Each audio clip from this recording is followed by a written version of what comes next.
बिहार के सरकारी जमीनों पर भूमाफियाओं की बुरी नजर है। सरकारी जमीनों को भी बेचने से भूमाफिया पीछे नहीं रहते। भूमाफिया सरकारी जमीन को निशाना बनाकर बेच देते हैं। इससे कई मामले सामने आए हैं, लेकिन इस बार तो भारत सरकार की जमीन को ही भूमाफियाओं ने बेचने की कोशिश की, लेकिन इसका पर्दाफाश हो गया। मुजफ्फरपुर में डाकघर की करोड़ों की जमीन पर इनकी बुरी नजर थी। मुजफ्फरपुर के मोतीपुर बाजार स्थित डाकघर की जमीन की बोली भी लगा दी गई थी। भूमाफिया अब्दुल रहीम ने जमीन के खरीदार से मोटी रकम भी थाम लिया था। करीब 26 डिसमिल सरकारी जमीन को भूमाफिया बेचने के फिराक में लगे थे, लेकिन रजिस्ट्रार की तत्परता से भूमाफिया को डाकघर की जमीन बेचने में सफलता नहीं मिली। जमीन की रजिस्ट्री होते होते रह गई। मामले पर सीओ और एसडीओ ने बताया कि यह जमीन डाक विभाग की है। डाक विभाग के नाम से जमाबंदी कायम है। 70 के दशक में पोस्ट ऑफिस में आग लग गई थी, जिसमें कई कागजात जलकर खाक हो गए थे। तब से पोस्ट ऑफिस को दूसरी जगह शिफ्ट किया गया था।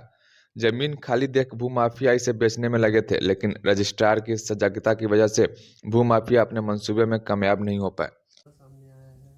मोतीपुर में सरकारी जमीन पर पोस्ट ऑफिस को बेचे जाने की बात आई थी, जिसको प्रशासनिक विभाग के द्वारा रोका गया है। जी, ये मामला संज्ञान में आया है।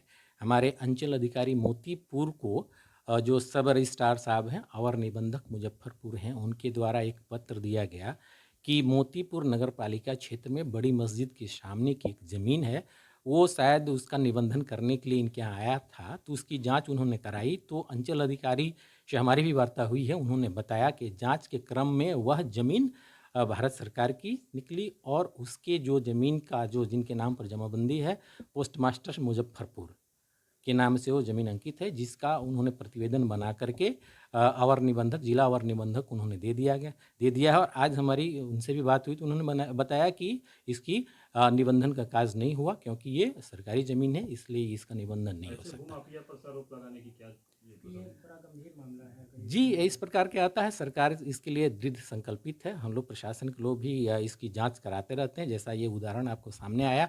और ये तो हमारे विभाग से हटके है। तो जैसे जिला अवर निबंधक ने प्रयास किया, उनका प्रयास रंग लाया और एक गलत कार्य जो होना था सो नहीं हो सका। और हम लोग हमेशा तत्पर रहते हैं। इस प्रकार की कोई भी चीज़ें आती हैं तो उसका नियम के अनुसार उसकी जांच कराकर ही उनका निबंधन का कार्य कराया जाता है। और जो भी दायित्व हमें दिए जाते हैं, जैसे अंचल अधिकारी को दिया गया या प्रशासनिक किसी भी पदाधिकारी को दिया जाता है, तो उसकी संपूर्ण जांच करके हम लोग प्रतिवेदन संबंधित को समर्पित करते हैं नियमानुसार।